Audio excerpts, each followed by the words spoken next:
কিশোরগঞ্জের ঐতিহাসিক পাগলা মসজিদের ৯টি দান বাক্স ও ২টি ট্রাঙ্ক ৩ মাস ১৪ দিন পর আবারও খোলা হয়েছে। দান বাক্সের টাকাগুলো ২৯টি বস্তায় ভরা হয়েছে। শনিবার সকালে পাগলা মসজিদের ৯টি দান বাক্স ও ২টি ট্রাঙ্ক খোলা হয়। এ সময় উপস্থিত ছিলেন কিশোরগঞ্জের জেলা প্রশাসক ও পাগলা মসজিদ পরিচালনা কমিটির সভাপতি ফৌজিয়া খান, কিশোরগঞ্জ জেলার পুলিশ সুপার মোহাম্মদ হাসান চৌধুরী ও মসজিদ পরিচালনা কমিটির সদস্যসহ আরও অনেকেই। কিশোরগঞ্জের জেলা প্রশাসক ও পাগলা মসজিদ পরিচালনা কমিটির সভাপতি ফৌজিয়া খান বিষয়টি নিশ্চিত করেন। তিনি জানান, এখন গণনার কাজ চলছে। গণনা শেষে কী পরিমাণ টাকা ও স্বর্ণ অলংকার জমা পড়েছে সেটা জানা যাবে।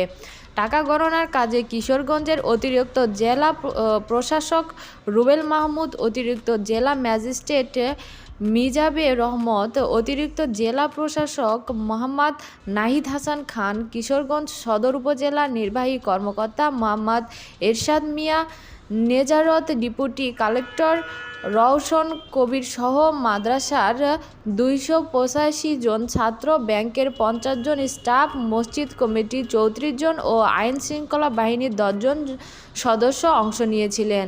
সাধারণত ৩ মাস পর পর পাগলা মসজিদের দান বাক্স খোলা হয়। এবার ৩ মাস ১৪ দিন পর মসজিদের দান বাক্স খোলা হয়েছে। এর আগে সর্বশেষ চলতি বছরের ১৭ই আগস্ট মসজিদের দান বাক্স খুলে গণনা করে ৭,২২,১৩,০৪৬ টাকা পাওয়া যায়।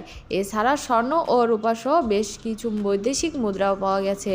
কিশোরগঞ্জ জেলা শহরের পশ্চিম প্রান্তে নরসুন্দা নদীর তীরে আনুমানিক ৪ একর জায়গায় পাগলা মসজিদ ইসলামিক কমপ্লেক্স অবস্থিত। প্রায় ২৫০ বছর আগে মসজিদটি প্রতিষ্ঠিত হয় বলে ইতিহাস সূত্রে জানা যায়।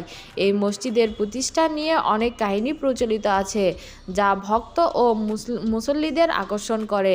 সাধারণ মানুষের মধ্যে বিশ্বাস রয়েছে, এখানে মানত করলে মনোবাসনা পূর্ণ হয়, আর এ কারণেই মূলত দূর দূরান্তের মানুষ এখানে মানত করতে আসে।